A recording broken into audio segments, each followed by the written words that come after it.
special, and it just swayed my vote for him.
Well, I'm not Ted Cruz,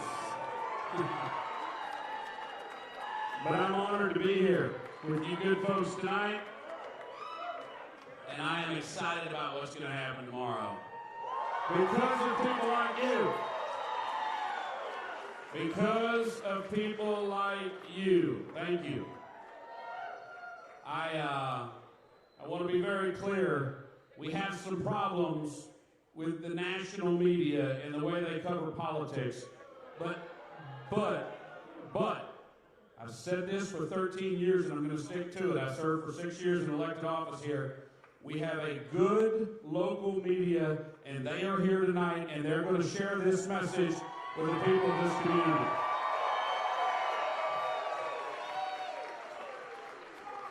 We got a great event lined up. We're honored to have you here. And I am honored to send Ted Cruz back as my senator for 6 more years to serve this great state. I never tire of hearing the story, of telling the story of when Ted Cruz announced he was going to run. We were at 2% name ID, not support, 2% name ID in 2012. And the more people heard his story, the more people heard his vision, the more people saw his commitment to the Constitution and the founding principles of this country, the more people said, that's the leader Texas needs. Let's send that man to Washington, D.C. And when you did, so many folks go to Washington, D.C. and forget the folks who are here this evening who sent them there. They criticized Ted Cruz because he had no friends in Washington, D.C., and he said, that's exactly right. My friends are back home in Texas, and that's why we're going to send him back. One long-term senator said of Ted Cruz, when he shut down the government, that he didn't know where the restrooms were, and he had the audacity to shut down the government over Obamacare, and I said, you bet he did. That's Ted Cruz from Texas. He did not go to Washington, D.C. to make friends. He went to Washington, D.C. to make a difference. And damn if he didn't do it. When Ted Cruz was elected in 2012, there was a congressman elected in El Paso named Beto O'Rourke. And in those 6 years, Beto O'Rourke has never authored, much less passed, a single significant piece of legislation. Ted Cruz has authored more than 100 pieces of legislation. He has made a difference on NASA. He is the leader in the Senate on Israel. And President Trump said a few weeks ago, this is the man who helped us get Justice Gorsuch and Justice Kavanaugh on the bench, and that will be there for decades to come. President Trump, speaking before a capacity crowd at the Toyota Center and just as many waiting outside, said, yeah, we had some bumps in the road, but let me tell you, in 2018, the guy I need in the Senate, the guy I work with, the guy who's getting the work done is Texas's own Senator Ted Cruz, and we're going to send him back. We're going to send him back to Washington, D.C. You know, this election is about the future. And nothing drives that home for me more. And I know when you go home to your children and your grandchildren, you understand. I gave my oldest son the night off. He did his tutoring early. He's got a science test tomorrow. But my son, Michael T., is here with me this evening. And this is what I want every one of you to follow the lead on. He brought 2 of his friends from school. Come on out here, girls. Come on out. Now, I want y'all to understand how important this is. These 2 young ladies were at a bat mitzvah last weekend, and they were given the opportunity to make a T-shirt with whatever logo they wanted. And some wanted pop stars, and some wanted who knows what, princesses. They wanted Vote Cruz so they could show up here this evening and show their support. 12 years old. 12 years old. Way to go. 13? I'm sorry.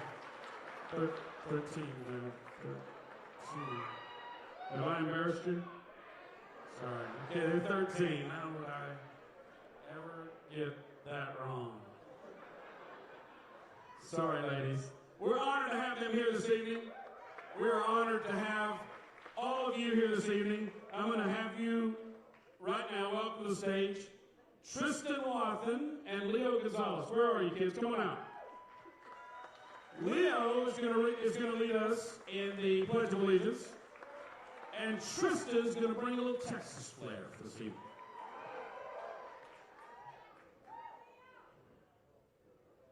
I pledge allegiance to the flag of the United States of America and to the republic for which it stands, one nation, under God, indivisible, with liberty and justice for all.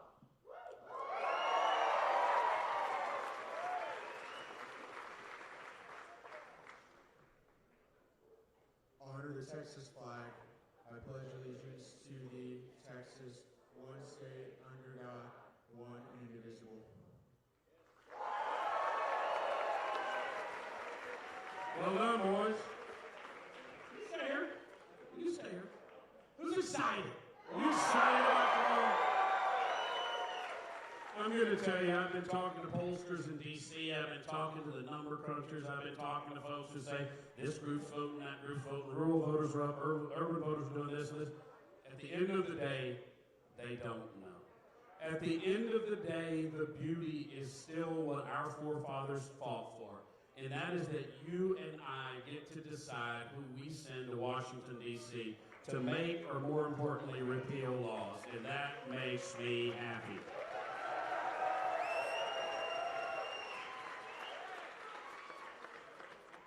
There has never been a day in his 6 years of service that I have not been proud of Ted Cruz being my United States Senator.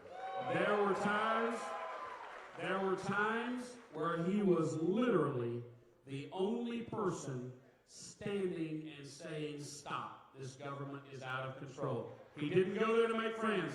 He went there to make a difference, and I'm proud he's our United States Senator.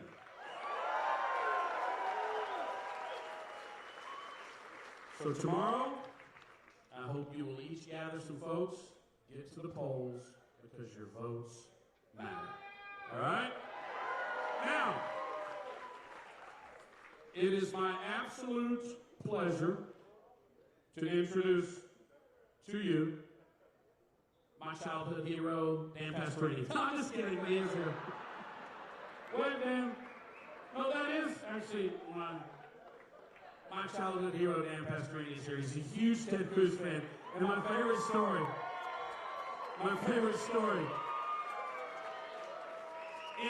that's Uncle David to the kids. In his neighborhood, there were Beto signs everywhere. He's wearing me out every day. I've got to have a Ted Cruz sign. I've got to put it out front. And so I had to hand deliver him his Ted Cruz sign so he could defiantly put it out front and announce Dan Pastorini is for Ted Cruz. So, and I know you've done the same. Now, it is my honor to introduce the chairman of the Texas Victory Campaign, the first Republican and the first Republican woman to be elected from Travis County.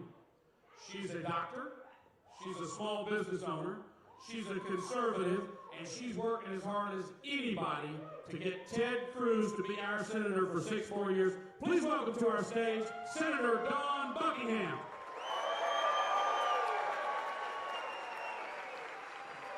Hello, Stafford, Texas!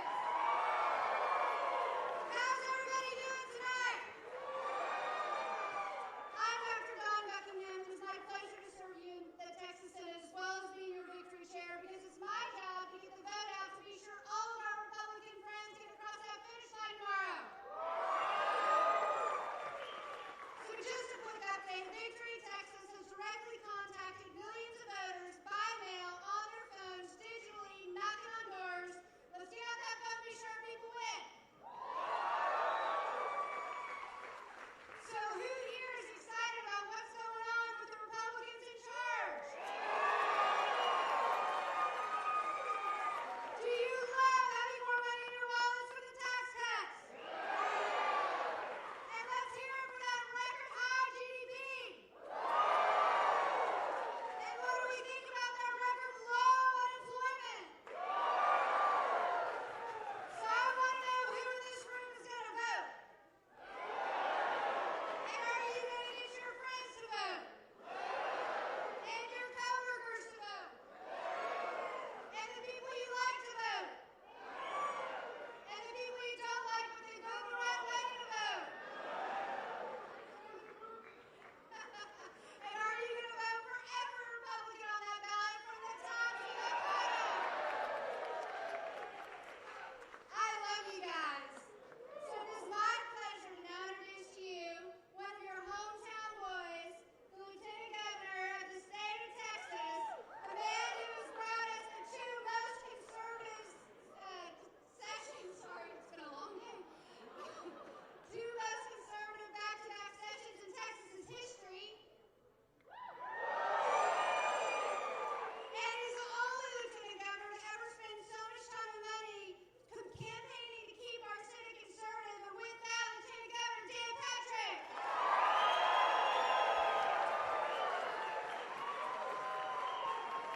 Thank you, Dawn. Hello, Houston!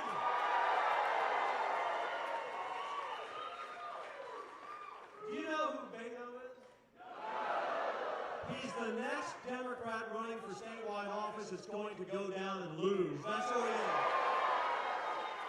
You know what Beto stands for? Border enforcement totally optional. He is the nightmare. The nightmare of Texas. And I had to laugh. I saw him on television the other day. He said, I don't want to take any PAC money because I don't want any outside influences impacting Texas. Hell, 70% of his money's come from California. What's he talking about? No. Here's what the Democrats want. You can tell my voice is a little shot too, as well as all of us. Here's what they want.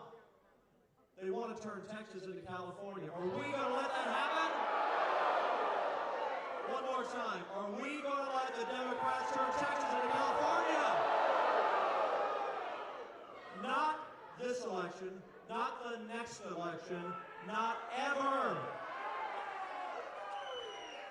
Can you imagine if Bowie and Travis and Crockett were here in their buckskins on this stage? They'd look at Beto O'Rourke and say, fill in the blank. You know, that's what makes us unique. I've looked at all the national media the last couple of weeks, and they talk about how we're different, and we are, because all of us, whether you were born here or you moved here, or you've been here 20 or 30 or 40 years, we all have the DNA of Travis and Crockett and Bowie in us, and that means we never quit. We never quit. We fight against any odds. We fight against all comers. So Beto and all of his money from California and New York and liberal America, they're going to go down to defeat tomorrow night when Ted Cruz is reelected. They're all going to wake up and they're going to say, what the hell did we do with that $70 million? You say, you know, we've heard this story before. It was Wendy Davis. Remember Wendy? She was the great, and now it's Beto. No. Robert Francis O'Rourke. Two Irish guys go into an Irish pub. You know the joke? You know. Robert Francis O'Rourke. He's what? Really? Look, here's the deal. When someone runs for office, the number one thing you want to know is that what they campaigned on, that's what they'll do. Those are the promises they'll keep. And that they will go to Washington or to Austin and fight for everything they said they were going to fight for. Ted Cruz has done everything he promised he would do. Everything.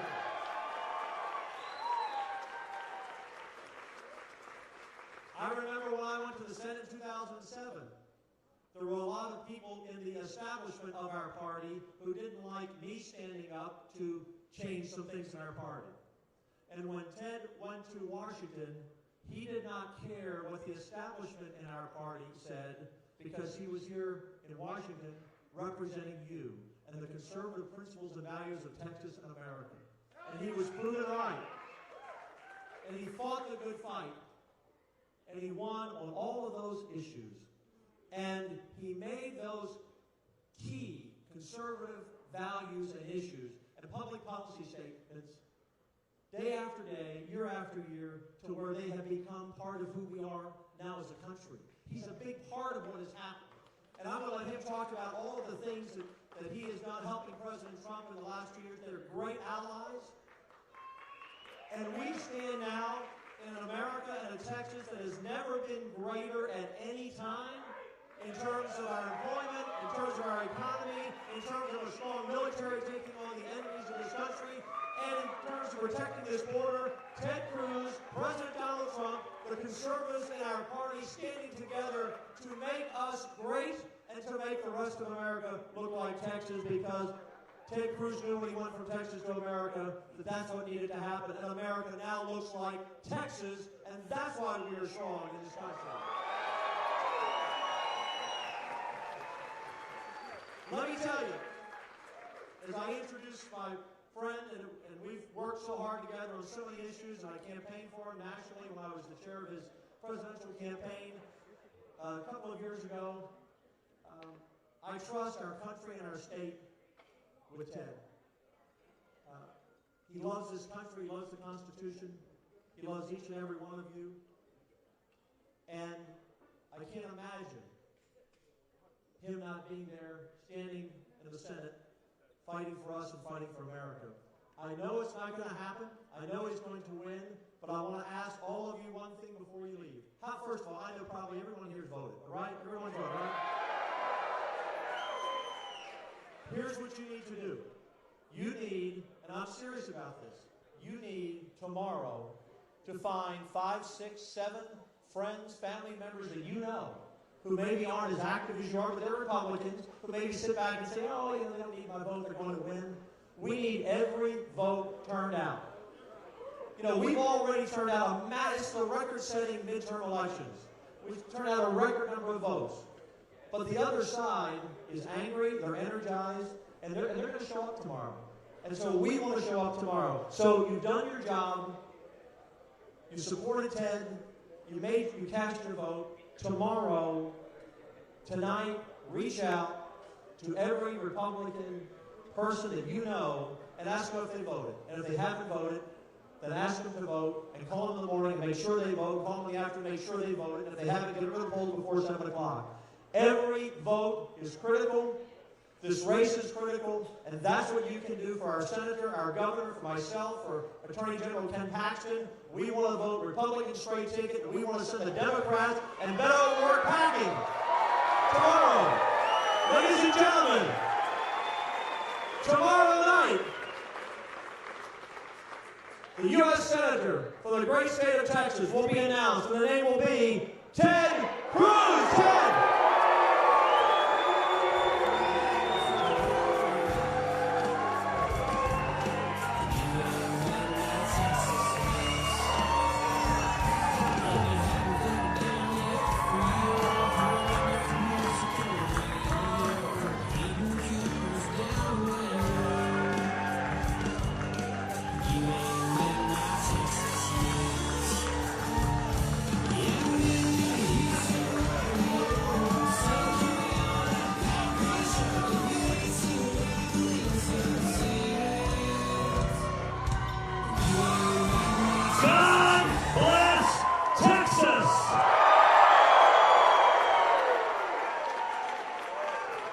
Thank you, Lieutenant Governor Dan Patrick.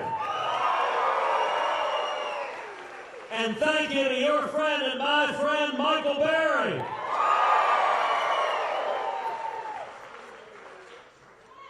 Welcome. God bless the patriots who are assembled here who love Texas and love America.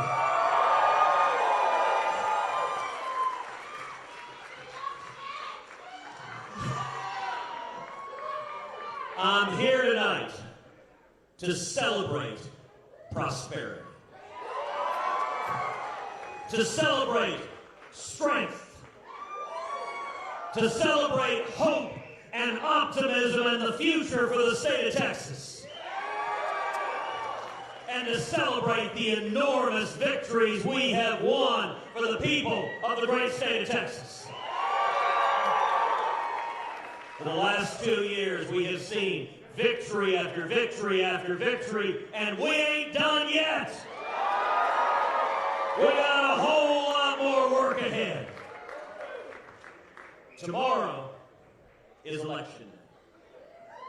After all the craziness, after all the miles of journey, after everything that has happened, tomorrow, the people of Texas decide. And this election is about 3 issues: jobs, freedom, and prosperity. Let's talk about all 3. Let's start with jobs.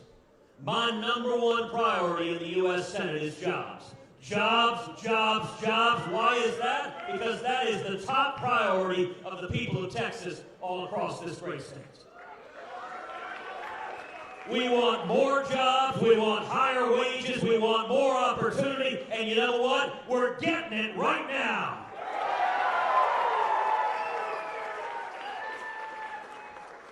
Last year, I was proud to work hand in hand with the President, hand in hand with my colleagues in Congress, and we passed the biggest tax cut in a generation. We cut taxes on small businesses. We cut taxes on farmers and ranchers. We cut taxes on working families all across the state of Texas. We doubled the child tax credit from $1,000 per child per year to $2,000 per child per year.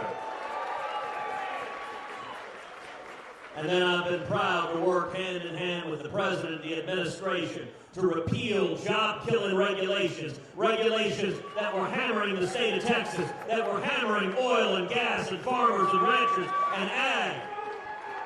And as a result of repealing job-killing regulations and cutting taxes, the economy in Texas is booming.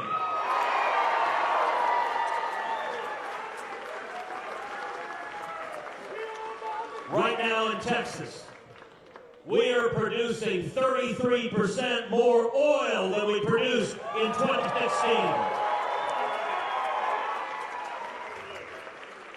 Right now today, the United States of America is the #1 producer of oil in the world.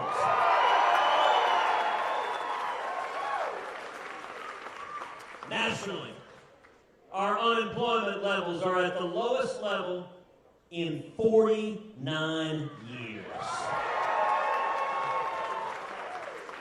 The last time unemployment was this low was 1969. That was the year before I was born. That means that I have never breathed a breath of air on planet Earth with unemployment as low as it is right now today. And you know, when you break down the demographics, the results are even more compelling. Right now today, African American unemployment is at the lowest level ever recorded.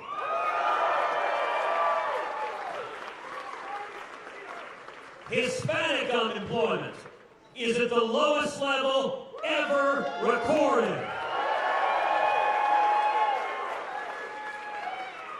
Asian American unemployment is at the lowest level ever recorded.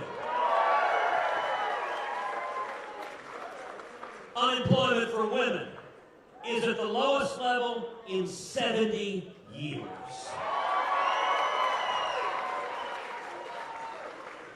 And youth unemployment, we got a whole bunch of young people here today.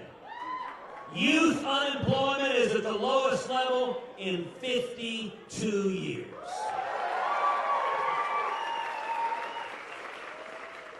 At the end of the day, it ain't complicated. You cut taxes, you simplify the tax code, you repeal job-killing regulations, and small businesses grow and prosper, and they hire more people, and the state of Texas does great. So I got a simple question for you on the eve of this election. With the economy booming in Texas, who in their right mind would want to screw that up?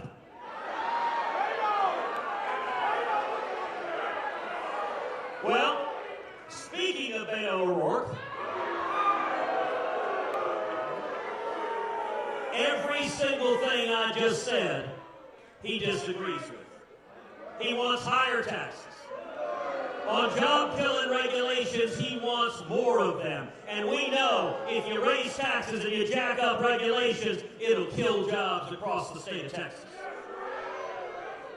Not only that, Beto O'Rourke voted in favor of a $10 barrel of tax on every barrel of oil produced in the state of Texas. Now listen, that is a great vote if you're raising money in San Francisco. They'll pour you extra Chardonnay for that vote. But that is a terrible vote if you actually care about jobs in the great state of Texas. Because there are millions of jobs in Texas that depend either directly or indirectly on the energy sector. There is a reason Houston is the energy capital of the world. Not only do you have all the workers across the state that work in energy, but every one of them, they go out and they buy cars and trucks. Well, actually, they just buy trucks. They buy houses. They go out to eat at restaurants. They go to doctors. They go to hospitals. They get health care. They give money to their churches. They give money to charities. They give money to schools. They pay taxes, which pays for our firefighters and our police officers. And they generate hundreds of millions of dollars for our public universities. If you care about jobs in Texas, you want a thriving energy industry, and you don't vote like Beto O'Rourke has over and over and over again to tax and regulate them out of business. So jobs are on the ballot tomorrow. Second thing on the ballot is freedom.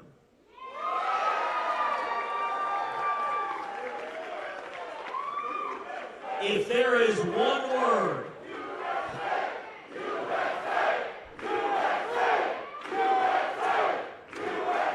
if there is one word that sums up Texas, it is freedom. The fundamental liberties that are protected in the Constitution and the Bill of Rights. Free speech, the right for each of us to speak out on the issues we care about, to speak out our passions. And by the way, free speech protects you whether you're right or whether you're just skateboarding along. It protects everybody.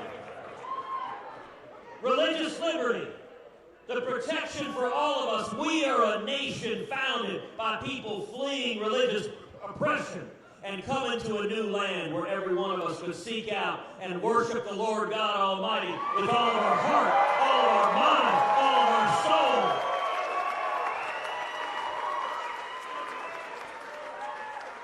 And you know, religious liberty, like free speech, it protects everybody. Regardless of your faith, whether you're Christian, whether you're Jewish, whether you're Muslim, whether you're atheist, whether you're vegetarian, whatever you want, it protects everybody freely and fairly. It is the liberty of every American. And then there's the Second Amendment right to keep and bear arms.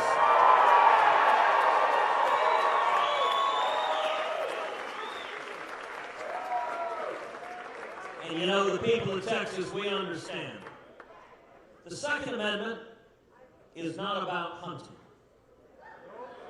Hunting is great fun, but that's not what the Second Amendment is about. The Second Amendment is not about target shooting or skeet shooting. The Second Amendment is about the fundamental right of each and every one of us that someone comes into your home at night, you have a God-given right to defend yourself and to defend your family.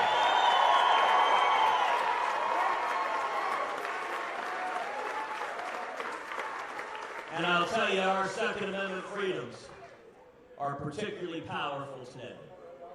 Today is the one-year anniversary of the tragic shooting in Sutherland Springs, the worst church shooting in the history of our country.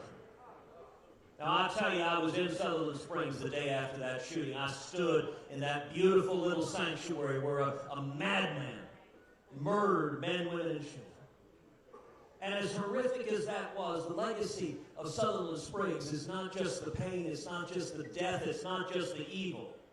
The legacy of Sutherland Springs is also the heroism, the courage, the valor. The legacy of Sutherland Springs is Stephen Williford. Stephen Williford, as y'all know, is a plumber who lived just a few houses away from the church. And that morning he heard the shooting. He ran down to his gun safe. He brought out his rifle, an AR-15. And he ran to the church. He ran so fast he didn't bother to put his shoes on. He ran barefoot. He took shelter behind a pickup truck across the street from the church. And he yelled out at the top of his lungs.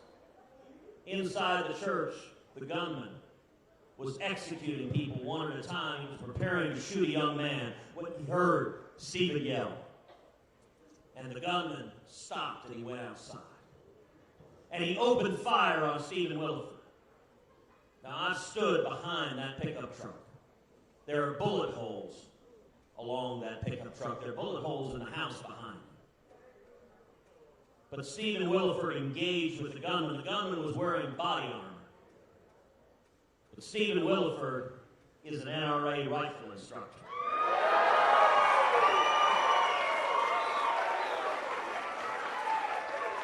Otherwise known as the media's worst nightmare.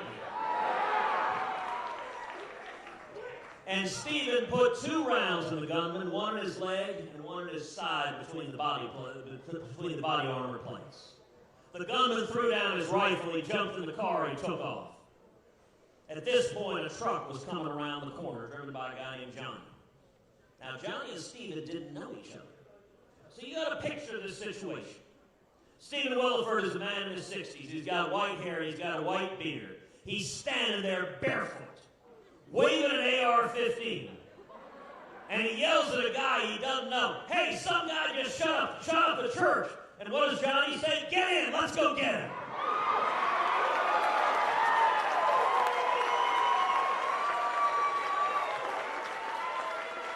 That's Texas.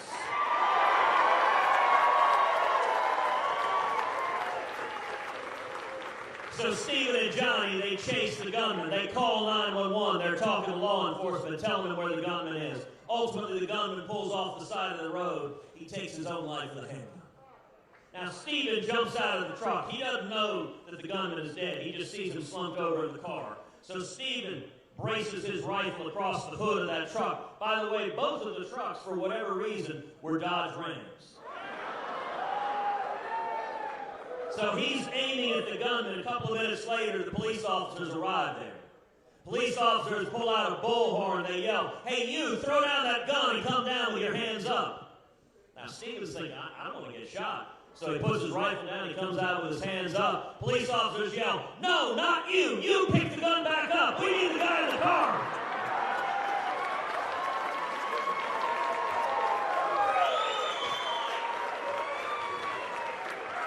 That's Texas, too. The day after the shooting, I talked with Stephen Williford. He and his wife Pam have become friends. That day, Stephen is a unassuming, humble man. He wasn't seeking any attention. He told me that day, he said, "Listen, I'm really uncomfortable with people using the word hero." He said, "Listen, I was scared out of my mind. I've never been more terrified in my life than I was that morning." And I told him, I said, "Mr. Williford, courage is not the absence of fear. Courage is acting in the face of fear." And I told him just about every law enforcement official I've spoken to today said that many, many more people would have died if you hadn't acted that morning. And I said, "Mr. Williford, there are wives and husbands, there are sons and daughters who are hugging their loved ones right now because you had the courage to risk your life to save them." That's Texas. And when it comes to our rights, we need to defend our rights. And I have been proud to lead the fight to confirm Justice Neil Gorsuch and Justice Brett Kavanaugh.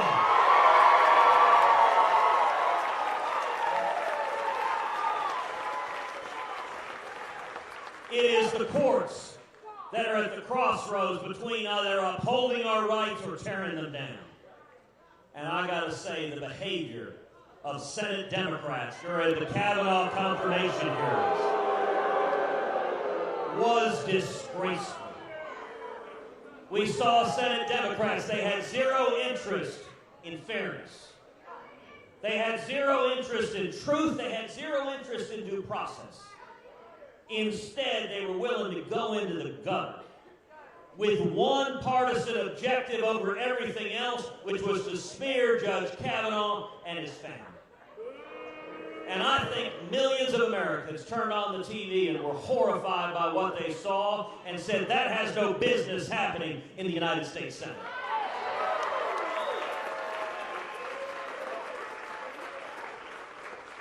And for the record, I am not Spartacus. But you know what? If Beto O'Rourke had been in the Senate, he would have happily put on the toga and joined the Spartacus circus. And Beto's been very candid. He would have voted no for Justice Gorsuch. He would have voted no for Justice Kavanaugh. And Beto O'Rourke wants to see left-wing radicals on the court who will vote to take away your free speech, who will vote to take away your religious liberty, who will vote to take away your Second Amendment rights. And that ain't Texas. So freedom is on the ballot tomorrow. The third thing that's on the ballot is security. And every one of our rights, first of all, you and your family have to be safe and secure. Now, security has many manifestations. One of them is, in the state of Texas, we support law enforcement, the men and women who defend our communities.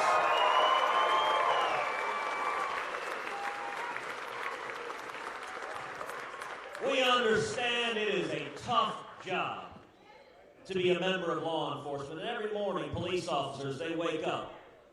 They have breakfast with their families. They kiss their kids. They kiss their spouse. They strap on their gun and they leave the house. And they don't know if they're coming back. They don't know if that day they'll get called to a domestic disturbance where some lunatic with a shotgun will take a shot at them. They don't know if some traffic stop will go horribly, horribly wrong. And here in Texas, we lift up in prayer the brave men and women of blue, and we're grateful that they keep our families safe.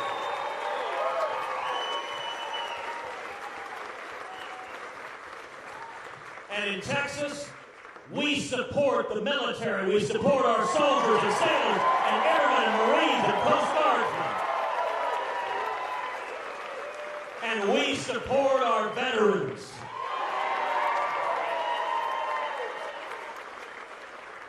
Because what Texans understand is it is their blood, it is their sacrifice that protects our liberties, that without our fighting men and women, the Bill of Rights is nothing more than words on a piece of paper.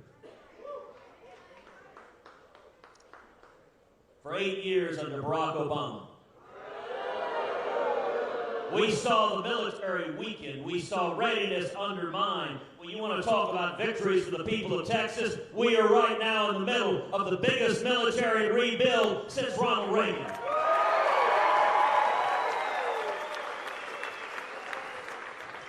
After 8 years of weakness on the world stage, America's back.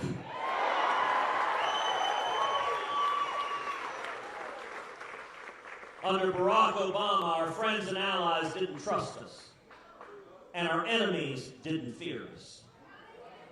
Well, right now today, our embassy in Israel is in Jerusalem, the once and eternal capital of Israel.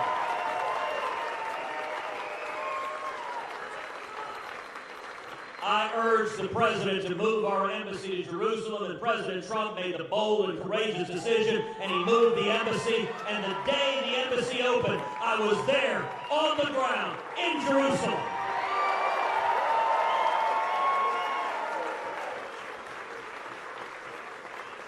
And as for our enemies, ISIS has been totally destroyed. You know, the news media never talks about it anymore. But 2 years ago, ISIS controlled a self-declared caliphate where they could use billions in oil revenue to fund terrorism all over the world. Today, virtually every square inch of the territory they have seized, we have taken back.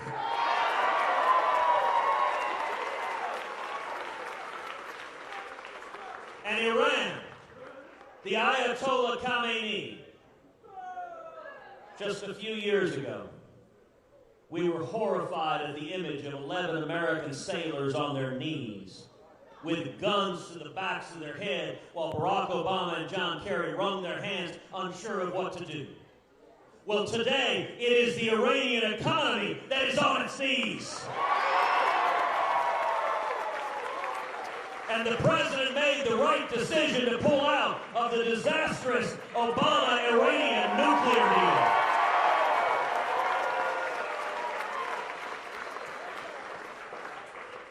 So where's Beto O'Rourke on all these questions of security? You know, his policy positions on foreign policy and national security are stunningly bad. To be honest, he'd do better if he flipped a coin. At least half the time he'd get it right. When it comes to police officers, Beto O'Rourke has demonstrated a disturbing willingness to demonize, to villainize the men and women of law enforcement, and to use that to pull us apart and tear us apart as communities. When it comes to Israel, Beto O'Rourke has compiled the most anti-Israel record of any Democratic Senate candidate in the country. And when it comes to defeating our enemies, Beto O'Rourke is one of the leading defenders of the Obama-Iranian nuclear deal. The Ayatollah Khamenei chants death to America and death to Israel. And let me give you a very, very simple principle. Don't give billions of dollars to people who want to kill you.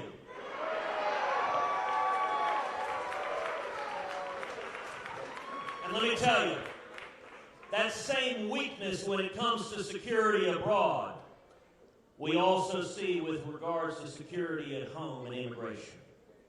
What the people of Texas want is we want the border secure and we want to build the wall.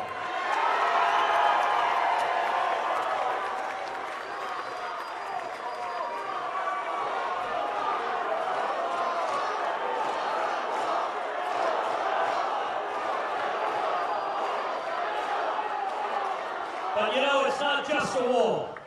We need technology. We need infrared. We need fixed-wing and rotary-wing aircraft. We need boots on the ground, and we need to triple the U.S. Border Patrol. And I'll tell you, I'm incredibly honored to have received the formal endorsement of the National Border Patrol Council, the union of the men and women who risk their lives protecting this country. So where's Beto O'Rourke on immigration? It's bad. Not only does he oppose a wall, but he says we have too many border walls and fences already, and we need to tear down the border walls we already have. He supports sanctuary cities, and he opposes case law. I'm the author of case law in the United States Senate.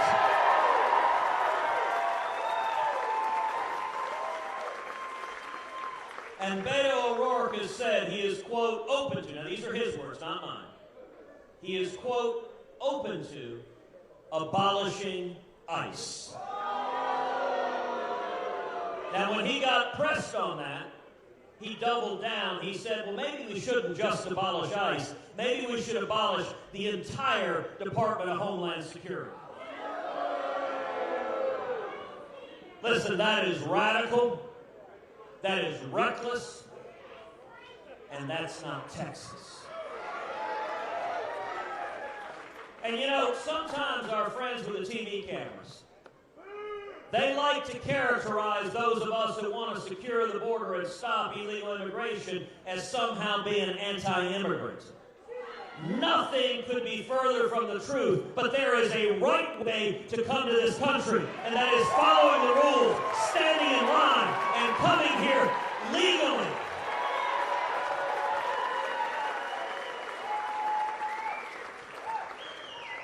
In 1957, my father fled Cuba. He came here legally with nothing but seeking freedom. He had $100 in his underwear. He couldn't speak English. He washed dishes making 50 cents an hour. But he came to America, and even better, he came to Texas.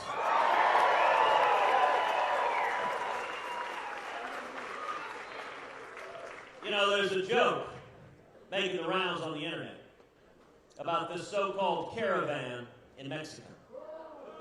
And it is an open letter to the leaders of the caravan. Dear men and women of the caravan, be advised that we have identified homes in Texas that are willing to take you in.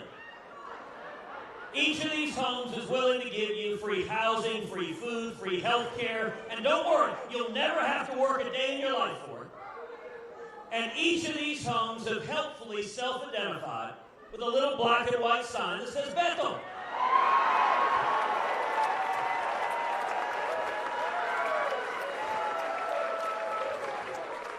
And by the way, when you get there, just open the front door, walk right in. They don't believe in walls, so just make yourself at home.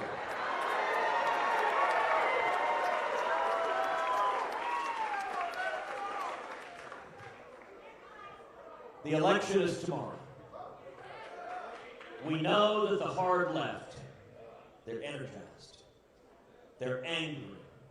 They're filled with rage and hatred for the president. And let me say right now, that is dangerous. It's resulting, number one, in tens of millions of dollars flooding into the state of Texas. But let me be very clear, if you give me a choice between millions from Hollywood liberals or standing with the men and women of Texas, I'll pick the men and women of Texas every day.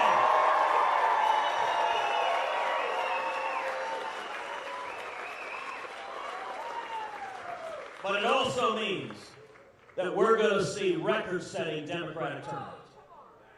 Every liberal in the state of Texas is going to show up and vote. So what that means is the men and women here are critical. Now, how many of y'all have already early voted? That is phenomenal. Every hand that didn't go up, tomorrow, come rain or shine, come hell or high water, you need to show up and vote to defend Texas.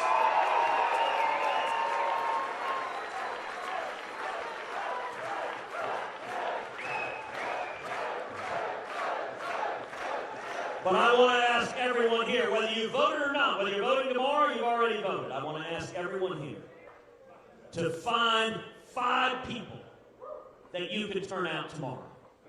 To sit down and make a list. Make a list of who you can call. Maybe it's your brother, maybe it's your daughter, maybe it's your next door neighbor, maybe it's someone in your Sunday school class. But someone you can call, someone you can email. Look at your phone address book and send people texts and say, look, I'll stop texting you if you show up and vote.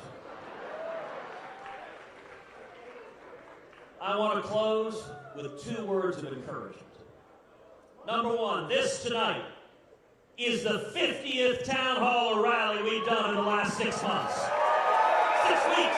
6 weeks. 50 town halls and rallies in the last 6 weeks all over the state of Texas, and just about every single one of them, at the end, people come up to me, and they say, Ted, I'm a Democrat. I've been a Democrat my whole life, and I'm with you.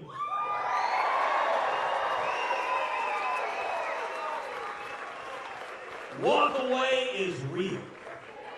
And I'll tell you why. Listen, in Texas, for a long, long time, there have been millions of conservative Democrats, millions of moderate Democrats. And those Texas Democrats are looking to the National Democratic Party that is getting more and more radical, that's getting more and more extreme, that's getting more and more crazy. And when Texas Democrats see National Democrats like Beto O'Rourke calling for impeaching the president, or when they see National Democrats like Beto O'Rourke talking about abolishing ICE, there are a whole lot of those Texas Democrats who are suddenly saying, there's no longer a home for me in that party. And so I want to speak tonight to every conservative Democrat here and at home. I want to speak to every moderate Democrat, to every independent, and to every libertarian. Come join us. We welcome you with open arms.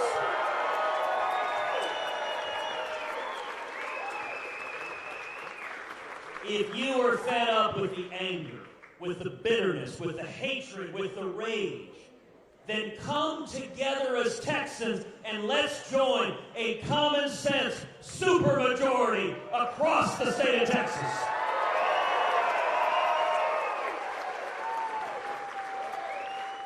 Jobs, freedom, and security, those are all on the ballot when you come out and vote tomorrow, vote straight ticket Republican, up and down the ballot.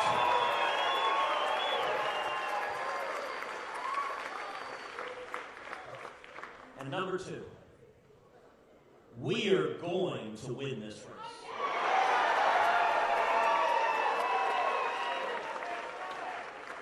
And let me tell you how I know that. Because this is Texas. And in Texas, it is in our DNA. It is in our blood to defend liberty. Nearly 2 centuries ago, when the citizens of Gonzales received a demand from General Santa Anna, hand over your guns and hand over the cannon that guards the city. The Texians in Gonzales, they responded with a battle cry that has echoed throughout the ages. All together now, come and take it! That is Texas. We defend freedom. We defend the Constitution. And we defend the United States of America. God bless you.